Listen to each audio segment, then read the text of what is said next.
This edition of Monocle on Saturday was first broadcast on the 12th of October, 2024.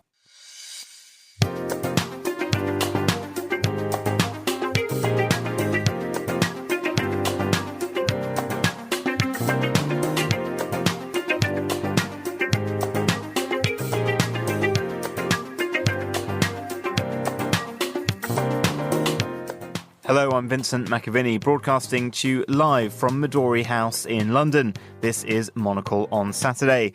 Coming up on today's programme, we have a look through the week's news and culture with Latika Bourke, writer-at-large for the Nightly Australia. Latika, what have you spotted? Good morning, Vincent. We'll be looking at the US urging Israel to stop shooting at UN peacekeepers in Lebanon. Barack Obama telling black men in the United States that their support for Trump is, quote, not acceptable. And the directors of leading art museums and galleries in Britain say these protests must end. And finally, Vincent, we'll be looking at the mysterious disappearing case of the Cameroonian president. Lots going on this week. Then, appreciating when you're making your own air and then using all of the water that you're creating, how you actually manage that and what it means to share resources as a community is something that I think about now that I don't have that restriction day to day. We hear from Taylor Sheppard, one of the speakers at Monocle's Quality of Life conference in Istanbul. Taylor, one of the first female submarine officers in the US Navy, discusses maximising quality of life while underwater. Plus, we're joined by award-winning author, playwright and essayist Kate Mosse in the week she publishes the fourth and final part of her Joubert Family Chronicles series. First, though, here is the news.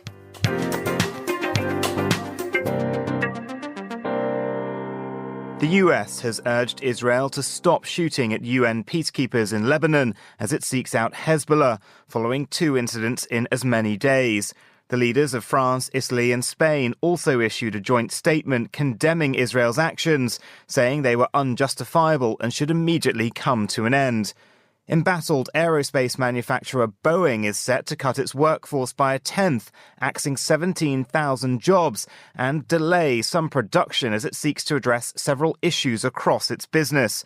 The news comes as the US company grapples with striking staff, losses in its weapons and military equipment manufacturing arm, and mounting concerns around the quality of its planes. And Cameroonian authorities have banned the media and citizens on social media from discussing the health of President Paul Biya, following rumours of his death. The 91-year-old leader, in office for more than 4 decades, has not been seen in public since the 8th of September, when he attended a China-Africa forum in Beijing. Those are the headlines. This is Monocle Radio.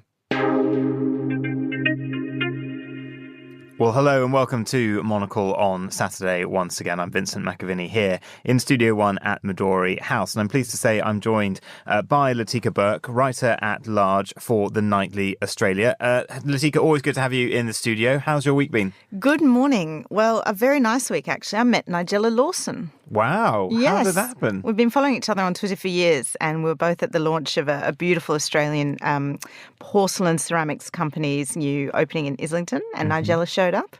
Okay. Worked the room like an absolute pro. Really? Lovely, lovely person. Was she sort of coiffeured to perfection as always? Well, this is very interesting because we were talking a lot about this, and she was like, no, look at my hair, I'm all messy. And I'm just like, Nigella, you look absolutely perfect. Just like, shut up. And she's like, no. But I think she's a very down-to-earth, humble, lovely, I think probably a very private kind of person despite all that you see. So that was a highlight for me because it's always, Vincent, as you know, in these jobs, a real treat when you meet someone who not only lives up to your expectations but then exceeds them. Yeah, I haven't interviewed Nigella Lawson before. I was at the court reporting over a decade ago now when she sort of turned up, sort of embroiled in a bit of a thing, and she sort of put in a bit of a tour de force performance, but arrived looking incredible with her head held high as well. So, that is a fun week. Well, In terms of what has been going on around the world, though, it's been another challenging and difficult week for sure. We had that first anniversary of the October 7th attacks. And your first story is something that is, correlated or the repercussions of that attack over a year ago now. Yeah, Vincent, I mean, I think if we'd been having this conversation a year ago, there was, I think, a sentiment expressed around the world by world leaders that just maybe what happened on October 7 in 2023 might precipitate at last a resolution to a two-state solution.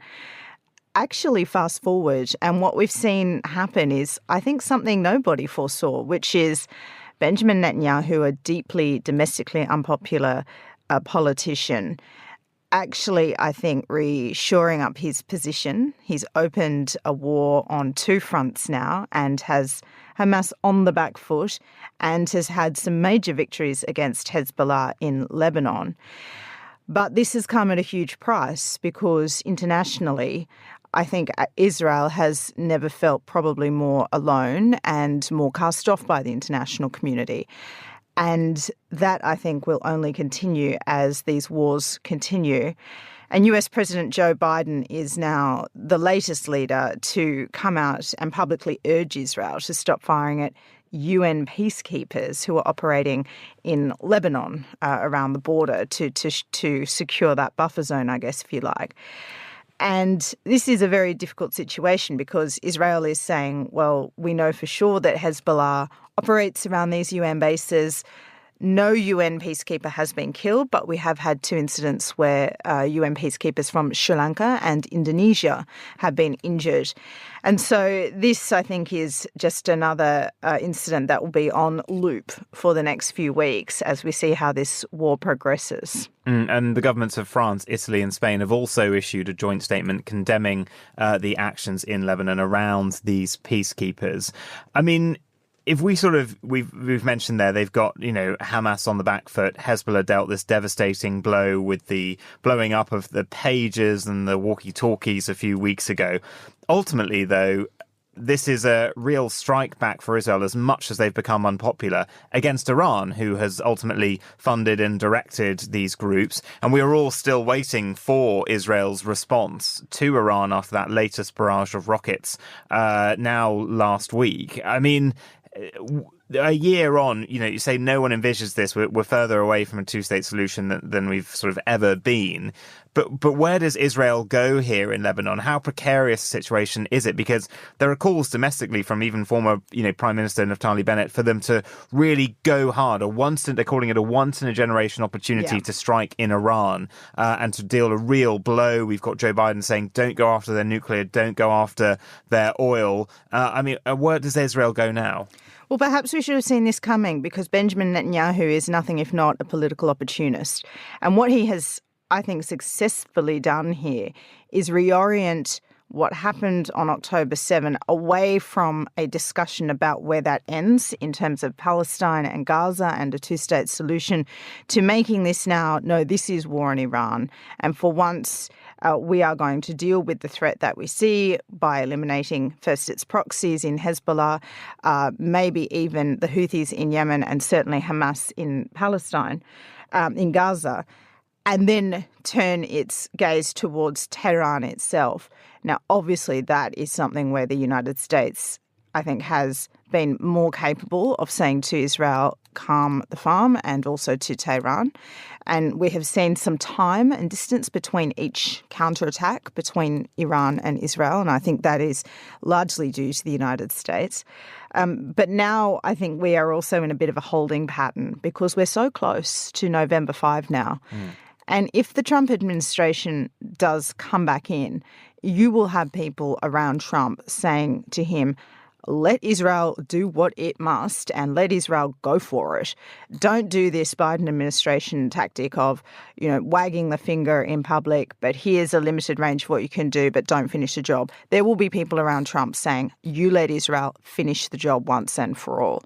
And so that also is playing into, I think, what is happening here. And turning to another story, the FT, you've mentioned the election, someone back out on the campaign trail, not trying to get votes for himself, but for Kamala Harris, someone that he has known for a long time. Barack Obama has been in the key swing state of Pennsylvania, and he's been somewhat chastising African-American men for finding reasons not to support Kamala Harris. Yeah, this is a really interesting intervention from Barack Obama. He has hit the campaign trail and has basically called on, quote, his brothers, his black brothers, saying, look, there are reasons that you guys aren't going to vote for Kamala Harris, another would-be black president. And it looks to me like you're making up all these reasons for not wanting to vote for her, and it can only be gender at this point. Now, I think this is a very interesting attack because we know that Trump is having good success with black voters, actually, particularly black male voters. He's also done very well with Latinos. So it's a very difficult situation for the left, and you're seeing this right around the world. We've seen it here in the UK, where migrant groups that people might traditionally expect to vote with the left are actually looking towards the right, even if that right is a populist right. And so this is, I think, a big risk for Obama because, I mean, a lot of the momentum that carries Trump is exactly ridiculing and trashing how Obama left the world, the America that Trump inherited in 2016 that he eventually won that election for. But Obama's been pretty forceful on that as well. He's been saying, you know, Trump says that I had this great economy going, and Obama's saying he didn't build that. I built it over the months of my presidency, coming in, clearing up a mess left to me by the Republicans, and I left in, you know, high unemployment and a growing, low unemployment and a high growing economy. So he's been trying to reclaim some of his own legacy here in this tale, hasn't he? Yeah, and I think against this, though, you have the wider backdrop of foreign affairs. And people always say in American election, foreign affairs matters zilch. But I do think it does come into play in terms of what we were just talking about prior, which is that the Trump administration does, and it can say, under us, you hear this from Mike Pompeo, under us, Vladimir Putin did not take an inch more of Ukraine. That only happened under the Biden administration. Under us, Hamas didn't launch its attacks on Israel. That only happened under the Biden administration. All this instability, all this chaos, which then, of course, feeds into things like domestic inflation. It may contribute to import and export. It may contribute even to economic growth, not necessarily in the case of the United States, but certainly in Europe. Then you have a situation where you say, wow, all this instability makes me feel like there's just instability full stop, whether I feel it or see it realistically. I just feel that vibe. And I think that is where that does come into play. Well, Latika, thank you for those stories. We'll be delving further into the newspapers later in the show. We head to Istanbul now, where Monocle is currently hosting the annual Quality of Life conference. One of the guest speakers is Taylor Sheppard, one of the first female submarine officers in the US Navy. She's been deployed around the world for over 11 years in the Navy, and her talk centered around maximizing quality of life while underwater. Monocle's Hassan Anderson spoke to Taylor after her appearance and began by asking what lessons she has taken away from her experience at sea to life back on land. Underwater, a lot of your days are organized around the meal times because you're on a watch schedule. And so before you come on watch and when you get off of watch, you sit down and have a meal. And I'm thinking now about the importance of the communal aspect of that, as well as the conversations that you have at dinner with your crewmates and with the captain and in the wardroom. And granted, usually we're looking at sonar screens while we're doing that and paying attention to the ship. So I think really just like the community that you form when you go underwater with 150 people at one time for 4 months is something that still resonates with me now that I'm back on land. And I think also the appreciation for what we have on Earth together, you know, not to undersell just oxygen and sunlight, that actually really matters. And I think appreciating when you're making your own air and then using all of the water that you're creating, how you actually manage that and what it means to share resources as a community is something that I think about now that I don't have that restriction day to day. And I suppose in terms of the theme of quality of life, What did you anticipate about being in a submarine and living that life for such a long time and being in charge in the way that you were? And what took you completely by surprise after being there for such a long time? Yeah, I think what I learned really is how flexible and interested in being professional humans actually are. We are so adaptable, and so we really can overcome any challenge that we're put to the test to. And also there's always this, when the world is taken away from you and you're taken away from the world, you still want to learn and you still want to expose yourself to what else is out there. And so I was really impressed with, the 18-year-old sailors that would come on board and they wanted to read about celestial navigation because we were out operating at periscope depth in the middle of the night and they could see Polaris or they could see Sirius, and they wanted to understand what that meant for them on the charts and how they could actually fix the ship's position. And when it comes to getting on with people on board in the way that you mentioned, do you get much better at character reading when you're on a submarine? You instantly know, oh God, this person's going to be difficult. Well, I think when you're stuck with people for so long, there's no real option other than you have to figure out how to work together. You can't go anywhere, and it's really unproductive to get mad and yell about something. It doesn't solve anything. And so it actually really unlocks creativity for how you solve problems together and how you communicate, and the transparency, because we all think very differently. And so understanding how a perspective is taken, especially when you're in a hierarchical chain of command and you have a mission to accomplish, you learn a lot about just working with people and then how to play their strengths and your strengths and then rearrange your team so that it works very well. And when you've come back to live day-to-day life, have some of those lessons impacted the way you interact, I don't know, in an everyday sense with conflicts that might occur between neighbours or friends or, on the transport? Has it had an impact in that way? Yeah, I think now nothing is really that big of a deal. The perspective is there that, as whenever I get, I'll say, artificially stressed about something, whether it's personal or work, when you're on a submarine, stress is a very different concept. What really matters when you're actually trying to do something? And is this really that important? I think we create a lot of artificiality for how we feel about things and put a lot of pressure unnecessarily on ourselves and other people. And having the perspective of coming from underwater, where it's a totally different world, that allows me to maybe approach decisions more calmly and really take into perspective what I'm trying to solve. Mm. So you'd say that maybe all of us could do with a good few months on a submarine. Underwater. Okay. Highly recommended hot tip for Monocle listeners there. But your story in terms of connecting with Monocle starts as a fan of the magazine and a fan of Conflict. So, Dia, tell us a little bit about, how that came about and what you like about Monocle. Yeah, well, I think what happened was I picked up a magazine when I was headed out on a deployment once. And I read it while I was underway, and it was so interesting. And, there's architecture, there's craft, there's urbanism. And that was all really important to me when I'm working on a submarine where there's a lot of tradition and heritage. And so coming back, that's when I started understanding more about what Monocle does and the people that it reaches out to. And when I was working on the submarine, even just in the shipyard, going in and, pulling apart a diesel engine, I could see and know what was happening in the rest of the world and how it was all relative.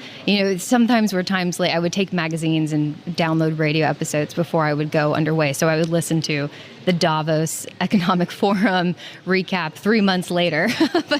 but then we would have conversations about it underwater. And, especially if we were operating in the Med, it would be really relevant to what we were doing. And so that's what really interested me. And now even hearing today, the conversations, you're talking about green spaces, talking about the importance of maintaining architecture and a long-term sustainment within our urbanist environment, that's very relevant for a submarine because we're custodians of the ship and we're custodians of, the mission that we have with national defense and security. That was Monocle's Hassan Anderson speaking to US submariner Taylor Sheppard at our Quality of Life conference taking place this weekend in Istanbul. Well, we're joined again now by Latika Bourke. Latika, you've got a few more stories for us. What's caught your eye? Yeah, intrigued by this one in the Times of London this morning, Vincent. It's a letter to the editor, and it is written by Maria Balshaw, chair of the National Museums Directors Council, on behalf of the NMDC. Now, she has written to the Times to say that over the past few years, obviously these attacks on artworks that we've seen by activists, most of them very young people, have got to stop. Now, she says, we're often sympathetic to your cause and we respect the right of people to protest, but these attacks have to stop. Quote, they are hugely damaging to the reputation of our museums. They cause enormous stress for colleagues at every level, along with visitors who now no longer feel safe visiting the nation's finest museums and galleries. Since July 2022, the National Gallery alone has been the victim of 5 attacks on paintings. This includes, of course, remember the Vincent van Gogh's Sunflowers. That was a very prominent one where 2 activists were jailed over that. And 2 attacks have happened in the past fortnight. And Maria Balshaw goes on to say that is why we have decided now is the time for us to speak out. Our museums and galleries are an integral part of society where free access allows everyone to be inspired by humanity's greatest achievements. The collections we hold are irreplaceable, and with each attack we're forced to consider putting more barriers between the people and their artworks. The world is a very dark place, but these museums and galleries are there to provide the light and solace to all. So I think that's a very well-written letter with a very nice tone that kind of says to these people, yeah, look, I hear you. But these people, all the polling shows they're not helping themselves. These are national collections. These paintings, artworks belong to the nation. People care about them a lot. And these attacks, they haven't really damaged yet because they've had to take steps to protect them. But it's not winning them any supporters, is it, by doing it? Absolutely not. I mean, that's not completely unsurprising. There's a lot of protest movements throughout history that have been completely unpopular with the mainstream, and activists go on to say, well, this is why we're doing what we're doing. Even if the cause is unpopular, it's the right thing to do. But of course, attacking artworks is a rather strange target given what the actual message is. Just Stop Oil is one of the main culprits here. Yeah. I'm not really sure what an artwork painted hundreds of years ago has to do with climate change today. No, apart from maybe being oil-based paints. A visitor coming to Australia soon, your native nation. Yeah, look, this is really, really interesting because it's so rare that you hear the monarchy talk about the monarchy and republic, but the one guy that seems to want to keep doing it is now the king himself. And a couple of years ago, I was in Chogam, that's the Commonwealth Heads of Government meeting in Rwanda.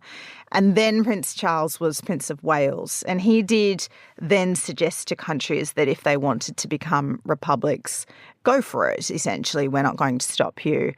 And I think that's a very mature message to sound. But he's actually gone even further and clearer in a letter to the Australian Republic movement. And this is run by the Daily Mail in the UK, but picked up and reprinted by my paper, The Nightly. And he has written a letter saying that he has deep love and affection for Australia, but he is absolutely not going to stand in the way of Australia becoming a republic. Now, the truth of it is, if Australia does want to be a republic, there's no way the monarchy can stop them, Vincent. It will happen. But the other truth is, actually, republicanism is totally on the back foot in Australia, and there is barely zero momentum for such a movement, to the point where the Labor Prime Minister has just ditched his Republican minister. But why is that? Because, I mean, when Charles, with his then wife, Princess Diana, went to Australia in the 1980s, this was a background noise. There was a prime minister then that wanted to go republic. You had a referendum in 1999. I think it's about 9%. You would think with younger generations coming up, a more diverse populace as well, that republicanism would have had a bit of momentum in recent years. Why is it not going that way? And what do you think this visit will be like? I think Charles will probably go pretty well in Australia. They actually do kind of like his messaging. A lot of his environmentalism resonates. You've got to remember climate change has been a really contested issue in Australia, and Prince Charles, as Prince, was very, very consistent on environmentalism. And in terms of his marriage, I mean, they have done a lot to rehabilitate themselves over the years. You see that in Britain, you see that in Australia. But really, ultimately, and I think this often gets missed with the republicanism debate, is it's not so much about the personality and the identity on the throne at the time. I think it was a bit of a myth when people said, oh, Australians love Queen Elizabeth so much they would never consider ditching the monarchy. You'd hear that from our prime ministers, both on the right and left. And then they would say, and so the time to think about a republic is after the Queen has passed. Well, the Queen has passed for several years now, and there is zero talk about a republic. In fact, it's going the other way. And the reason is not so much that Australians have great affection or feel a kinship with who sits on the throne. It's just that the system works and the world is so unstable right now. They don't want to upend what is, by and large, a very stable form of government. And do you think in some ways, I mean, in this country, it was always thought that the big moment for republicanism would be when the Queen died, that it would be then some kind of national conversation. But really, because that transition was so gamed out, because it was so smooth and made to feel so natural, there never really was a moment to pause and think on it, was there? And I think that is the absolute genius of the monarchy, how they manage that transition. It's so immediate that no one has time to say, hang on, here's our window, because the window is not even opened for a fraction. And I can see, I mean, that was certainly for you and I, Vincent, that was our first handover of a monarch, wasn't it? That was our first coronation that we witnessed. And the speed and swiftness with which that happens, I think, is part of the genius of the monarchy in pulling that over the people, because they give them no time to question whether this is actually something they want. They're just caught up in the process, and then the pomp and the ceremony overtakes any sort of sensible debate. And by the time you're ready to have the debate, well, hey, presto, the king's been the king for a while, and then it becomes a bit impolite to start talk about casting him off, doesn't it? Yeah, it definitely does. Well, it will be an interesting visit to watch. Now, Latika, thank you very much for those stories. This Thursday here in the UK was publishing's so-called Super Thursday, with over 1,900 books out on one day. Some of the authors attempting to capture that lucrative Christmas market include Ian Rankin, Boris Johnson, Stanley Tucci, and our next guest, Kate Mosse.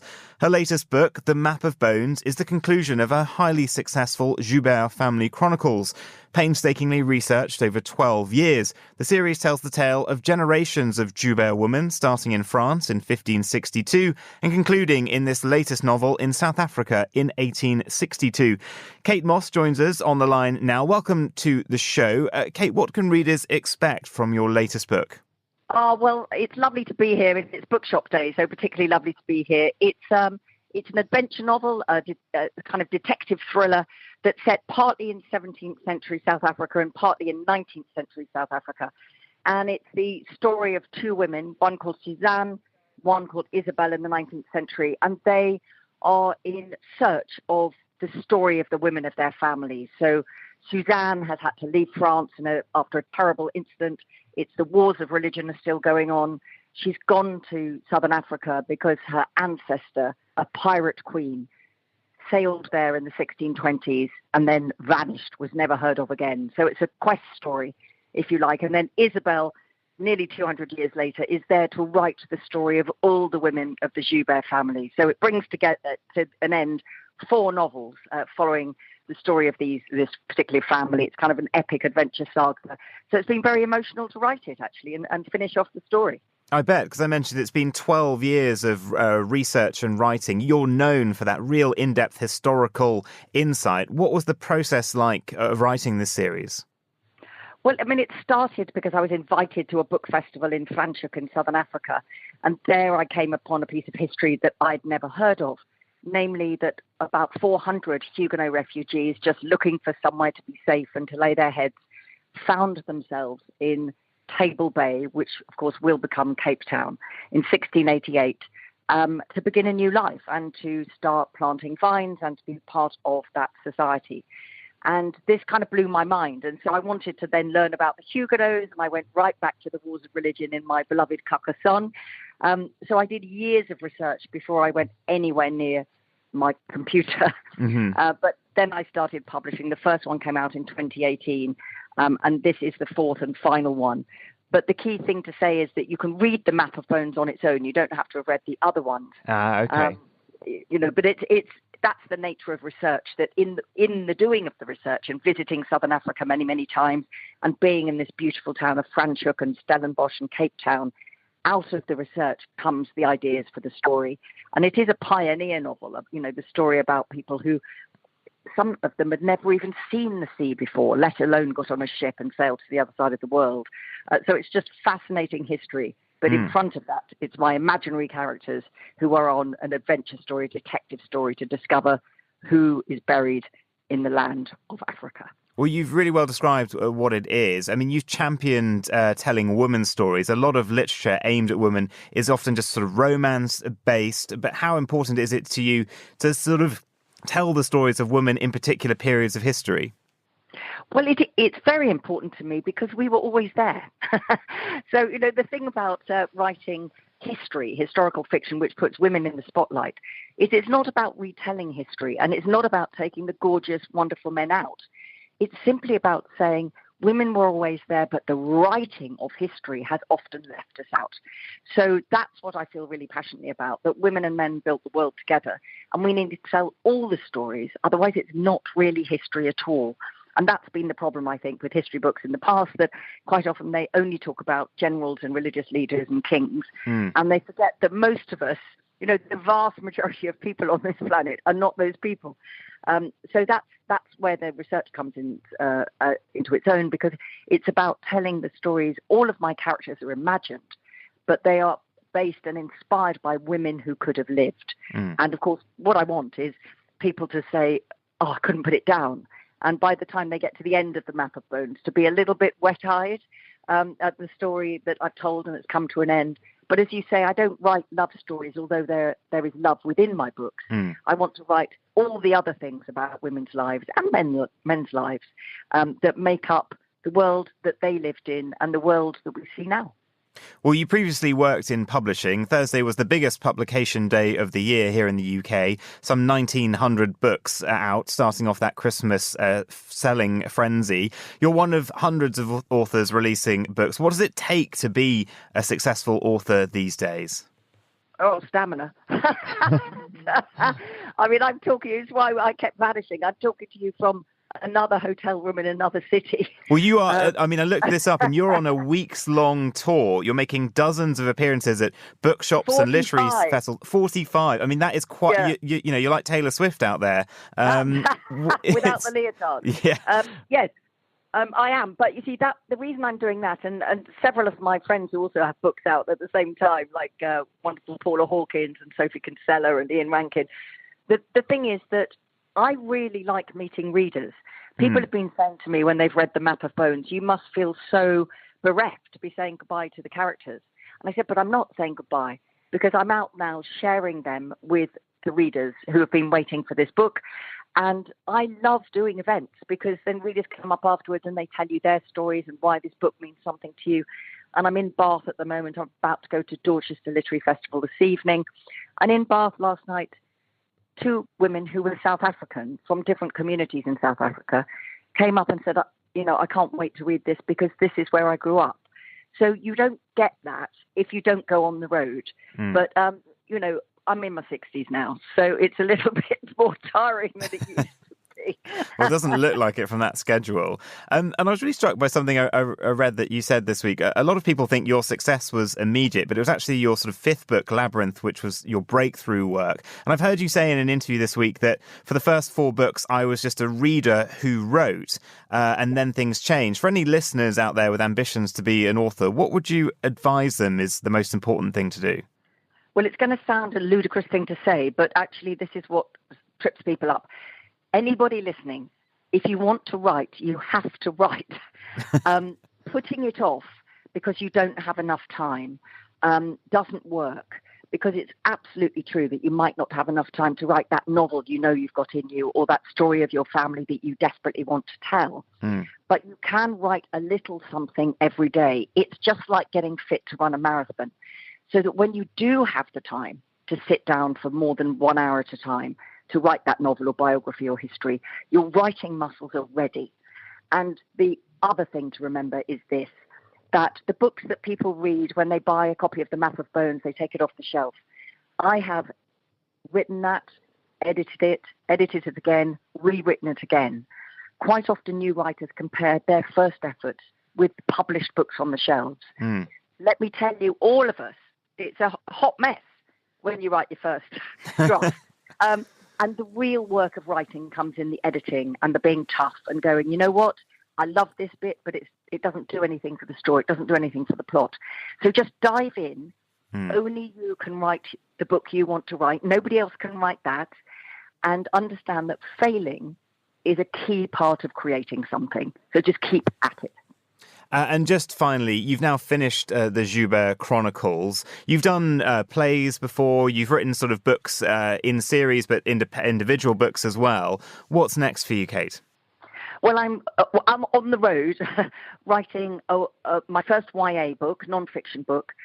When I did my book, Warrior Queens and Quiet Revolutionaries, which is a non-fiction book, a history book, putting women back into history, lots of teachers, lots of parents said, have you ever thought about writing for girls? So I'm writing that. It's called Feminist History for Every Day of the Year. And that's for 14 to 18-year-olds. That will come out next year. But the thing I'm writing that's really exciting, and anybody listening, if you fell in love with Labyrinth all those years ago, it's the 20th anniversary of Labyrinth publication next year, unbelievably. And I'm doing a one-woman show, a big piece of theatre. It's not a book talk, with music and lights and films and props and all of that kind of thing.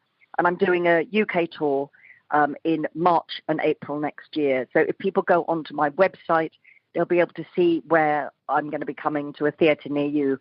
And I'd love anybody who ever read Labyrinth and felt that it meant something to them to come along, because to celebrate with the readers that made me an overnight success at the age of 44 will be a great thing to do. So that's the next thing on my agenda after writing the YA book. Well, like many overnight successes, there were years of trying before. Thank you for Absolutely. that good advice and for inspiring authors out there, Kate. Well, enjoy the rest of that tour, and I hope you get a bit of a break over the Christmas holidays, and I'm sure your book is going to be at the top of the bestseller list then. Kate Mosse, thank you for joining us.